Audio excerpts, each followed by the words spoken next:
Thank you. Well, as Rory's explained, I want to talk a little bit about imposter syndrome today, but I thought I ought to start by telling you a little bit about myself first. So, this is me, back in 2000. I'm 2 years out of university, and I've just finished the American Express graduate training scheme, and I'm in my first proper project management job, which I have chosen because I found out about project management as a career and decided it was really for me.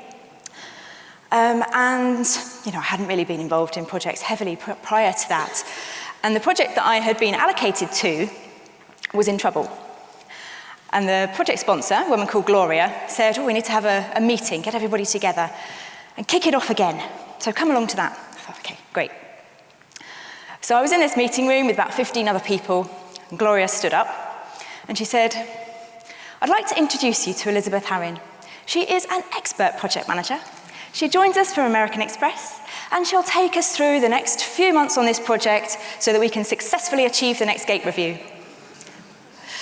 And a little bit of me died inside, because I was not an expert project manager. I didn't even know what a gate review was. But I did what I imagine many of you would do in that situation, and I blagged my way through that meeting and was very glad when it was over. That was the first time I'd really felt like a fraud at work, because I was just waiting for someone in that room to say, why are you here? What do you think you're going to bring to any of this? Unfortunately, at that point, nobody did, but that was the first time that I really felt out of place. And it's happened a number of times since then. Certainly not something that has got easier as my career's gone on. And when I gave a presentation on this a few years ago, I asked people in the room if they'd ever felt like that, and quite a lot of people said yes. So I'm going to ask you, has anyone ever felt like that situation where you're out of your depth and you don't really know why you're there? Anyone prepared to admit it? Okay. Some of you are prepared to admit it. Thank you. I don't feel quite so bad about being here now. For those of you who this topic perhaps doesn't resonate with as much, you're in a leadership role. You manage teams as a project manager. So think about how you can take some of this and apply it to the people that you're working with. So what I wanted to cover today, I want to give you three reasons why we feel like we might be a fraud at work, 3 things that you can do about it to overcome imposter syndrome, and 3 situations where you probably will feel a bit out of your depth, but it's not really imposter syndrome. So to start with, I want to tell you another story. Oh, no, let me define imposter syndrome first, that'd be helpful. It's that sense that you don't fully know what you're doing and that you fooled other people into believing that you are more competent than you really are. And it came about, Pauline Clance and Suzanne Imes did some work in 1978 with female academics. And if you're interested, it's really interesting to read how they discovered this and how they found it in academia. And today, we don't really call it imposter phenomenon, which is what they came up with. It's more commonly known as imposter syndrome. Would you mind putting my slides on this screen, please? Thank you. So I gave a presentation in Washington about 5 years ago, and this is what people said. I didn't need to look back at the spreadsheet of feedback results when I put these slides together, because I knew what that said. These comments burned into my brain. And as I was putting these slides together, I thought, actually, perhaps I do need to just get a bit of balance. Maybe there were some other remarks there that I could refer to. So I went back to the original spreadsheet just to see, what else was there. Unfortunately, I did find some other remarks. But I had no recollection of any of this at all, that anybody had ever said anything nice about that disastrous speech. And I looked at the figures, had 192 people came to that presentation. 65 of them were bothered enough to fill in the feedback form, and 19 of them were dissatisfied or strongly dissatisfied with what I had to say that day. So that's 19 out of 192. That's 10%. Now, I had focused so much on what 10% of people had said that I avoided giving presentations for about a year after that. And my logical brain says, you can't please all the people all of the time. Maybe those people were the world expert in the subject I was talking about. Maybe they just came to the wrong room. There's a manner of reasons why they might not have felt that subject spoke to them. But I hadn't remembered any of the good stuff. And this is a good example of the first reason that we feel like imposters at work. And that's because we are way too self-critical about what we do. And feedback is useful, you should learn from it. I hope I'm better at doing presentations now than I was back then. But it's really important to move on and to not let those self-critical feelings really frame the rest of your experiences. So that's the first reason that I think we struggle with self-confidence at work. Secondly, how many of you get the time to celebrate success on your projects properly? I certainly don't. I finish a project as soon as that email comes in from the sponsor saying it's done, whoosh, I'm on to the next thing. I don't take the time to reflect on my personal achievements, and I don't think my teams do either. Because the pace of business today means that we just have to crack on. We are just not given the opportunities to really do that piece of reflection.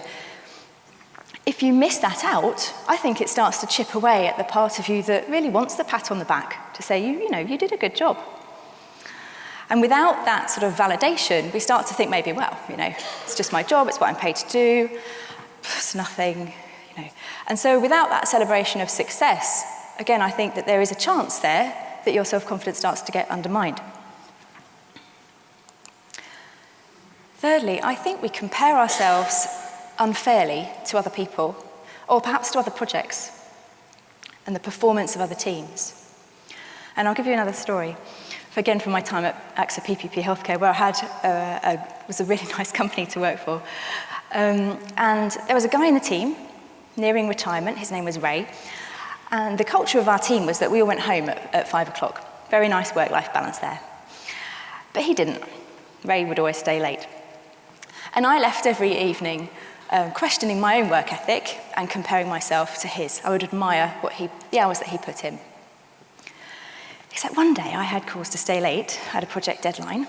Got to 5 o'clock, everybody else left. Got to 5:05, and Ray went to make a cup of tea. And then he came back with his tea, and he sat at his desk, and he read the newspaper for about an hour. And then he went to get his train. Why had I never thought of that? If given the choice of sitting on the station platform in the rain, reading my newspaper down there, or sitting in the nice warm office with a nice hot cup of tea, of course you would choose the latter. But in my head, I was making comparisons with my behaviour with behaviour that I had never seen, and I had obviously got the wrong end of the stick. That's not a criticism of what his work was like. He was a very good member of the team, but I had unfairly compared myself to him and found myself wanting without having all the facts. And I think that's very easy to do. I think it's very easy to compare yourself and the performance of your project teams to perhaps others and just assume that somehow they know what they're doing and they've got it all right.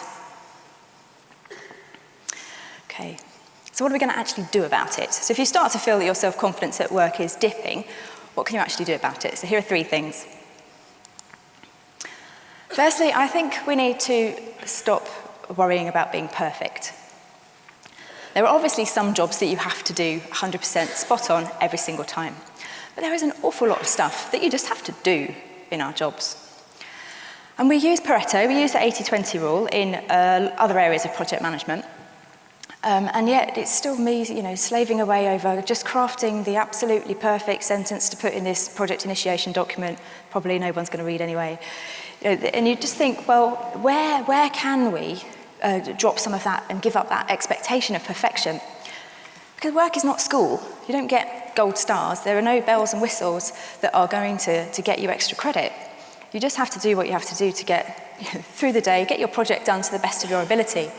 And like I say, some things do need that extra bit of effort, but some things don't. We can let them go.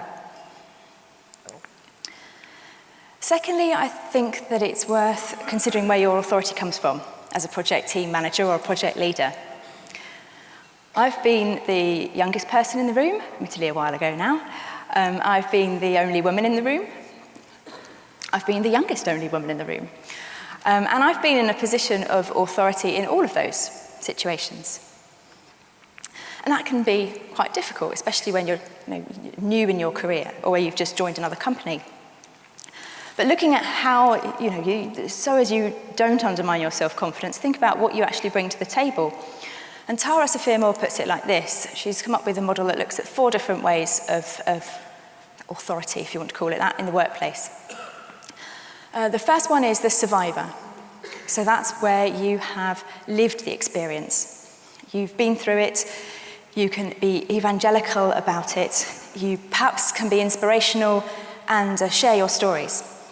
Bring people along with you on the project through that. Secondly, you can be called to the project, so you can have such great dissatisfaction with the status quo that you're really passionate about the vision and you want to be able to bring the rest of the team along. And your authority in the room comes from that drive and that dissatisfaction with the status quo and the desire to get everybody where you want them to be at the end. This third one, the cross-trainer, was probably most relevant to me early on in my career because it's around bringing cross-disciplinary skills, multidisciplinary skills, to whatever it is you're working on. So fresh out of university, I could bring things from volunteer activities or other groups I'd been involved with. Or perhaps you could have just joined your company from another industry and you can bring examples and innovative practices from another industry and apply them to what you're doing now. And of course, you shouldn't underestimate the fact that for some people, their authority comes from tenure in the job, longevity with the company, and the qualifications that they have. But that is not the only way to feel that you're in a position of leadership and that you have authority in the role that you have. Letters after your name are not the only way that you can be confident about what you bring to the table as a project manager. So thirdly, I think it's important that we are self-aware, because I think the more that you understand how you feel, the more you can recognise when you start to feel your confidence going like this, and the more you can do something about it. And you'll understand what's going to work for you to get back up. So things like the Lumina Spark profile that some of you did earlier, anything like that you can do to be reflective about yourself and to learn more about how you react in difficult situations. I like 360 feedback, but I'm now a lot more intentional about what I do with it. I used to think that when people gave me feedback, I actually had to change and do whatever it was that they said. And now I am a lot more reflective, and I can take what's useful and ignore what I don't want to apply. Because I think really I'm the only person who knows what I'm capable of. I'm the only person who knows what's going to fit best with my work ethic, my values, and what's important to me. So it's, by all means, go out, gather feedback, but be intentional about how you use it and be selective if that's the right thing to do for you. The other thing about being self-aware is that it might be possible to slide along the scale from confidence to assertiveness and just drop off the other end at arrogance. And nobody wants to work with the arrogant idiot. So it's just getting that balance right between making sure that you're aware enough about how you come across, but not tipping over into being too arrogant about it. So if those are 3 things we can do, when might we feel like imposter syndrome is going to hit? But actually, it might just be a completely normal part of working life. And here are the first 2 of those.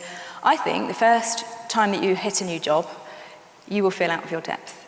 It's a difficult thing to be in a new job. And I think it takes, I've put here first few weeks, but actually I think it takes between 3 and 6 months to really feel confident in a new position. So that's not imposter syndrome. As a resilient leader, you will get over that, you will learn what is expected of you in the new role, and you will succeed in it, I hope. When you're in the minority, the team can make you feel very isolated if you don't feel like you fit in, whatever reason that might be. And again, I hope that with time, the team will welcome you and you will stop feeling like an outsider and you will become part of that unit. So, that will grow and expand and you will fit in. And if that doesn't happen, then your team is at fault and not you, although that does make for quite a difficult team situation for you to be in. And thirdly, I think, even if you've been in your job for 20 years, if someone gives you a new project to run in perhaps with different stakeholders that you've not worked with before, you can feel out of your depth. But again, as a resilient leader, you can pick that up, you can apply the knowledge that you've got from other areas and bring all your good project management skills to bear on that and pick it up and get over that. So that has been a whistle-stop tour through imposter syndrome. I've got 10 tips in total and they're in a PDF that you can get online if you're interested. But I wanted to end with a final thought, which is that I know not all of you put your hands up earlier on. For me, I think that feeling like a fraud and having dips in self-confidence hits everybody, at work or outside of work, at some point in your life. And I think that it's very difficult, it can be very difficult, and it sucks, but it's life, and we have to get on with it. But as a leader, I don't want my teams to feel like that. I don't want anyone in my project teams to be turning down opportunities because they don't feel that they deserve it. Or turning down opportunities because they feel that somebody else could do it better. Or turning down opportunities because they don't have self-confidence to see it through to the end.